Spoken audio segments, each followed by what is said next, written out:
भगवते वासुदेवाय नमः। नमस्कार आप सभी हरि भक्तों को। आज हम आपको पुष शुक्ल पक्ष की एकादशी व्रत की कथा सुनाने जा रहे हैं, जिसे युधिष्ठिर के पूछने पर श्री कृष्ण ने सुनाई थी, जिसके सुनने से श्री हरि की कृपा प्राप्त होती है। तो सुनिए पुत्रदा एकादशी व्रत कथा। युधिष्ठिर ने पूछा, हे भगवान, कृपया करके यह बतलाइए कि पुष शुक्ला एकादशी का क्या नाम है, उसकी विधि क्या है और इसमें कौन से देवता की पूजा की जाती है।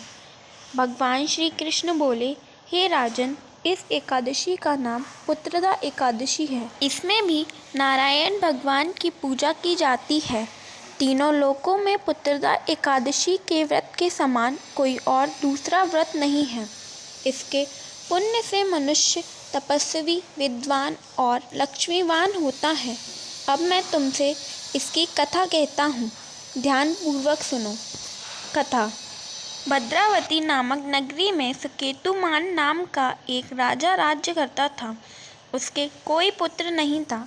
उसकी स्त्री का नाम शिव्या था। वह निपुति होने के कारण सदैव चिंतित रहती थी। राजा के पितृ भी रो रो कर पिंड लिया करते थे और सोचा करते थे कि इसके बाद हमें कौन पिंड देगा। राजा को पुत्रहीन होने के कारण भाई, बांधव, धन, हाथी, घोड़े, राज्य और मंत्री सब कुछ होने पर भी संतोष नहीं होता था।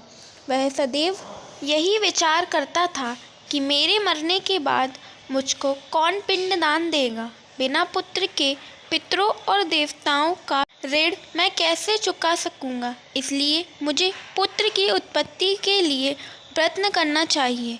राजा इसी प्रकार दिन रात चिंता में लगा रहता था। एक समय राजा ने अपने शरीर को त्याग देने का विचार किया, परंतु आत्माघात को पाप समझकर उसने ऐसा नहीं किया। एक दिन राजा ऐसा ही विचार करता हुआ अपने घोड़े पर चढ़कर वन को चल दिया और पक्षियों व वृक्ष को देखने लगा। उसने देखा कि वन में मृग, व्याघ्र, सुअर, सिंह, बंदर, सर्प आदि सब भ्रमण कर रहे हैं। हाथी अपने बच्चों और हथनियों के साथ घूम रहा है। वन के दृश्य को देखकर राजा सोच विचार में लग गया। इसी प्रकार दोपहर बीत गई।